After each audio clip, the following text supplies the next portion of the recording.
Right, shifting focus from West Asia now to India's neighborhood in South Asia.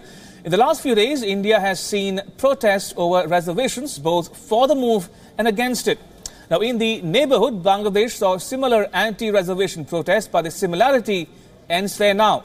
Bangladesh Prime Minister Sheikh Hasina has been forced to end the reservation system in government jobs. Now, Saad Hamadi tells us why.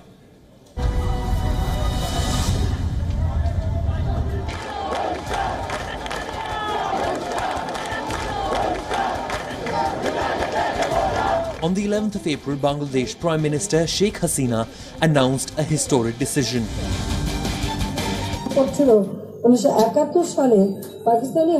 I worked the hardest to empower women. I put women everywhere.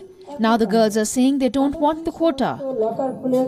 They said they will compete in the exams. I'm glad to hear that. If even the girls don't want quotas, let's just scrap the whole quota system.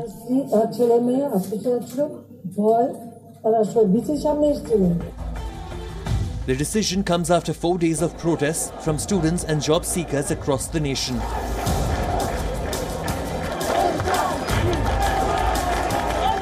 The protest began sometime in February but gathered steam earlier this week and turned violent in some places too.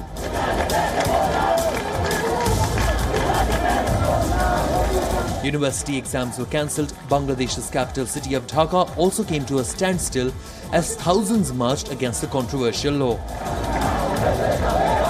While Prime Minister Hasina's announcement has been welcomed by many, our protest is mainly for the reformation of the quota system. At present, most of the government jobs are given through a quota system and the intelligent candidates are not getting opportunities to compete, which means that unqualified people are occupying important positions and causing problems.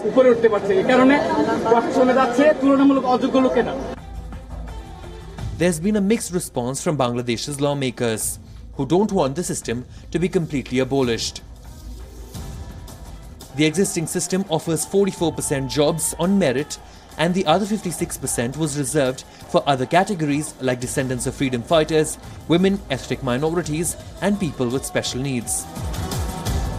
Students have called off the protest after Prime Minister Sheikh Haseena announced the revocation of reservation in the government service recruitment. The students demanded that the reservation of existing 56% be reduced to a percentage where more common students have access to government jobs. But a complete revocation is not something they wanted. Yet they've respected Prime Minister Sheikh Hasina's decision and have called off the protest that had cut off Dhaka city as a result of the surge of students on the streets. At the Dhaka University, Saad Hamadi, WION. And Saad Hamadi joins me live from Dhaka. Good evening, Saad. Good to have you join us on WION Dispatch. Now, call it quota, reservation, affirmative action, what you will. This is an emotive issue in many parts of the world, including South Asia. Now, what prompted or provoked or forced Haseena into backtracking on the reservation or quota system? And how will it play politically in a near election year in Bangladesh? Ramesh, it goes to show how public mobilization really can have an outcome. This was the outcome of the last 4 days of protests that culminated into a massive surge of students on the streets, literally cutting off Dhaka city and putting people to a lot of suffering as a result of the traffic congestion.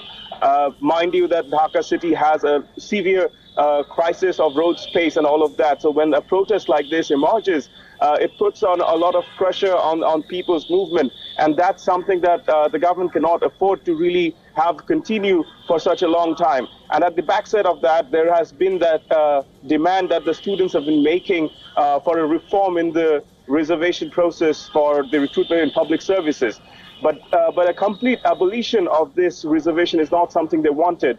Mind you, Bangladesh has a 90% Muslim majority country with challenges of patriarchy still there. So they wanted the reduction of this reservation process to a certain limit where more common students have access to the jobs. But a complete abolition brings in new challenges as well for women, minorities and people with special needs to really find jobs in public services. So that would be the new challenge that people will have to deal with.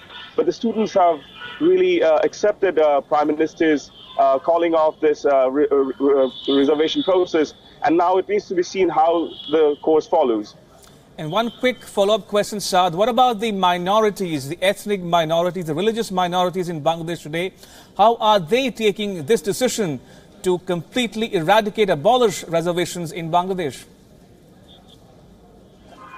Well, so far, during the protest, there have not been any remarks from the minorities on the kind of challenges that they will be facing. But clearly, even those who have been protesting, the students themselves are concerned for the minorities, the ethnic minorities, as well as the religious minorities, on how it would have an impact on them to secure jobs in a country that is largely has a Muslim majority population. So this will have an impact for sure. But given that this is an election year and the Prime Minister could not afford to really give away the demands on the sides against the students, it really had to come to a decision where the students were appeased with the outcome.